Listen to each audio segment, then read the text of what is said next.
કોઈપણ પ્રદેશ અથવા દેશની નૈતિકતા અને સામાજિક મૂલ્યો જાણવા હોય ને તો ખાસ કરીને એના પછાત આર્થિક રીતે અને સામાજિક રીતે લોકો હોય ને એનામાં કેટલીક નૈતિકતા છે, એનામાં કેટલી પ્રમાણિકતા છે એમાં જોવા મળે.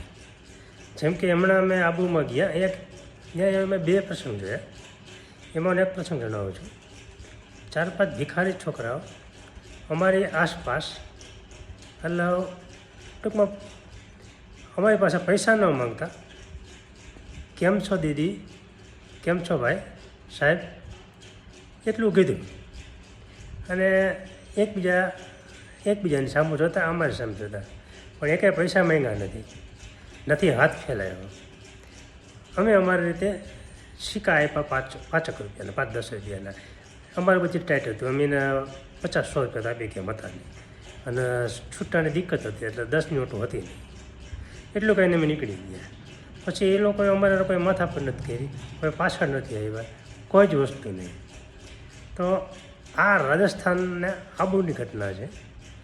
આવી ઘટના આપણે ગુજરાતમાં જોવા મળે, અને જો મળી હોય કોઈને જાણવામાં આવી હોય તો મને જણાવજો, મને આનંદ થશે. કેમ કે આપણે કોઈ આ ઘટના જોઈ નથી કે આવી નિખાલસતા ખાસ કરીને ભિખારીઓમાં હોય એ જાણવા નથી મળે. જય હિન્દ.